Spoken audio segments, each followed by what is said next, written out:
எடப்பாடி அருகே ஏரியில் மூழ்கி அக்கா தம்பி இருவரும் உயிரிழந்த சம்பவம் பெரும் சோகத்தை ஏற்படுத்தியுள்ளது.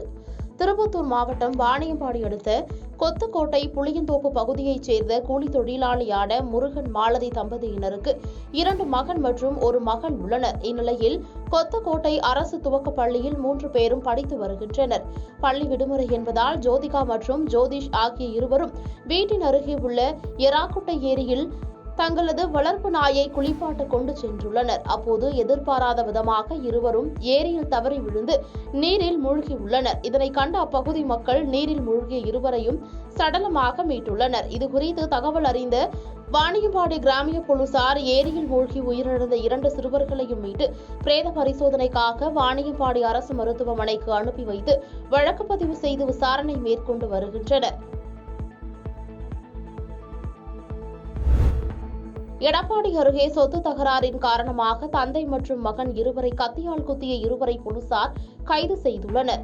சேலம் மாவட்டம் எடப்பாடி அருகே செவடனூர் காட்டுக்கொட்டாய் பகுதியில் வசிக்கும் கோவிந்தன் மற்றும் முருகன் ஆகியோருக்கு நீண்ட நாட்களாக வழித்தட பிரச்சினை இருந்துள்ளது. இதனிடையே கடந்த வாரம் கோவிந்தன் மற்றும் முருகன் ஆகியோருக்கு சொந்தமான இடங்களுக்கு இடையே அமைக்கப்பட்ட கம்பி வேலியில் முருகன் மின்சார இணைப்பு செய்து கோவிந்தனை கொல்ல முயற்சித்த போது அதிர்ஷ்டவசமாக அவர் உயிர் தப்பியுள்ளார். ஆனால் வழித்தடத்தில் முருகன் மரங்களை வெட்டி போட்டிருந்ததாகவும் இதனை அப்புறப்படுத்த கோவிந்தன் மற்றும் தனது மகன் ஸ்ரீதரனுடன் சென்றபோது ஆத்திரமடைந்த முருகன் தனது நண்பர்களோடு சேர்ந்து கோவிந்தன் மற்றும் ஸ்ரீதரனை கத்தியால் குத்திவிட்டு தப்பிச் சென்றுள்ளனர்.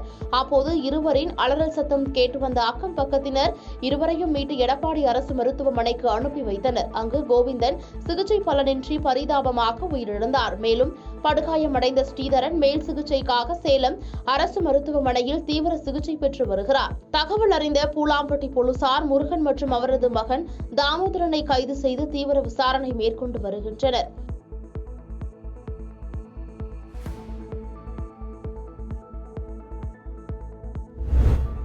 சிவகங்கையில் கோயிலுக்கு சென்ற மூதாட்டியிடம் காவலர்கள் என கூறி நகையை திருடிய மர்ம நபர்கள் குறித்து போலீசார் விசாரணை மேற்கொண்டு வருகின்றனர். சிவகங்கை மேலரத வீதியைச் சேர்ந்த ஜெயபிரகாஷ் மனைவி மீனாட்சி. இவர் அருகில் உள்ள பெருமாள் கோயிலுக்கு சென்றபோது 2 பேர் மூதாட்டியிடம் காவலர்கள் என அறிமுகம் செய்து கொண்டு இப்பகுதியில் திருடர்கள் நடமாட்டம் உள்ளது, எனவே தங்கச் சங்கிலியை பாதுகாப்பாக கைப்பையில் வைத்துக் கொள்ளுமாறு அறிவுறுத்தியுள்ளனர். அப்போது நகையை கழட்டிய மூதாட்டிக்கு உதவி செய்வது போல் நடித்து கைப்பையில் நகைக்கு பதில் கற்களை வைத்து கொடுத்துள்ளனர். பின்னர் மூதாட்டி கோயிலுக்கு சென்று பையை திறந்து பார்த்தபோது நகைக்கு பதிலாக கல் இருப்பதை கண்டு அதிர்ச்சி அடைந்தவர் சிவகங்கை நகர் குற்றப்பிரிவு போலீசாரிடம் புகார் அளித்துள்ளார். புகாரின் அடிப்படையில் காவல் ஆய்வாளர் லிங்கபாண்டி வழக்கு பதிவு செய்து மர்ம நபர்கள் குறித்து விசாரணை மேற்கொண்டு வருகின்றார். மது விற்பனை செய்த நபர் மீது நடவடிக்கை எடுக்காமல் இருக்க பணம் கேட்டு தாக்கிய காவலர்கள் 3 பேர் சஸ்பெண்ட் செய்யப்பட்டுள்ளனர். காஞ்சிபுரம் மாவட்டம் சாலமங்கலம் பகுதியில் சட்டவிரோதமாக மது விற்பனை நடப்பதாக பொதுமக்கள் கொடுத்த தகவலின் பேரில் மணிமங்கலம் தலைமை காவலர் சங்கர், காவலர்கள் கணேஷ் சிங், ஆனந்தராஜ் உள்ளிட்ட 3 பேரும் சம்பவ இடத்திற்கு சென்றுள்ளனர். அப்போது சட்டவிரோதமாக மது விற்பனை செய்த பெருமாள் என்பவரிடமிருந்து 7 வெளிநாடு மது பாட்டில்கள் 1900 ரூபாய் பணத்தை போலீசார் கைப்பற்றியுள்ளனர். மேலும் பெருமாள் மீது வழக்கு பதிவு செய்து நடவடிக்கை எடுக்காமல் இருக்க 50,000 ரூபாய் பணம் கேட்டு மூவரும் மிரட்டியுள்ளனர்.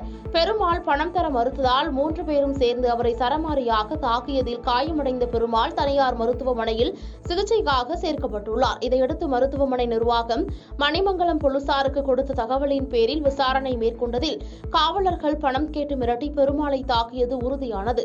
இதைத் தொடர்ந்து தாம்பரம் மாநகர காவல் ஆணையர் அமல்ராஜ் 3 காவலர்களையும் சஸ்பெண்ட் செய்து உத்தரவிட்டுள்ளார். குலசேகரம் அருகே முள்ளம்பன்றி தாக்கிய ஆவேசத்தில் ஓடிய புலி 2 நபர்களை தாக்கிவிட்டு தோட்டத்தில் விழுந்து உயிரிழந்துள்ளது. கன்னியாகுமரி மாவட்டம் குலசேகரம் அருகே காக்கச்சல் ஸ்ரீ தர்மசாஸ்தா ஆலயம் அருகே திடீரென வந்த புலி ஒன்று தோட்டத்தில் இருந்த பூதலிங்கம் என்பவரை தாக்கியது. இதையடுத்து இருசக்கர வாகனத்தில் சென்று கொண்டிருந்த ஜெயன் என்பவரையும் தாக்கிய புலி அருகில் உள்ள தோட்டத்தில் விழுந்து உயிரிழந்தது. புலி தாக்கியதில் படுகாயமடைந்த பூதலிங்கம் மற்றும் ஜெயன் ஆகியோரின் அலறல் சத்தம் கேட்டு வந்த அக்கம் பக்கத்தினர் இருவரையும் மீட்டு குலசேகரம் அரசு மருத்துவமனைக்கு அனுப்பி வைத்தனர்.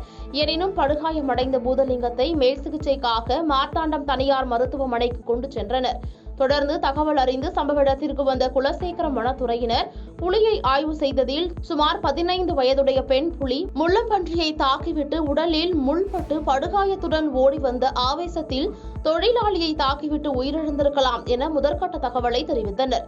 தொடர்ந்து உயிரிழந்த புலியை மீட்டு உடற்கூறு ஆய்விற்காக கொண்டு சென்ற வனத்துறையினர் விசாரணை மேற்கொண்டு வருகின்றனர். பாதகம் செய்பவரை கண்டால் நாம் பயங்கொள்ளலாகாது பாப்பா. மோதி மிதித்து விடு பாப்பா, அவர் முகத்தில் உமிழ்ந்து விடு பாப்பா. அண்மை செய்திகளை உடனுக்குடன் தெரிந்து கொள்ள இணைந்திருங்கள் இயம்நாடு தொலைக்காட்சியுடன்.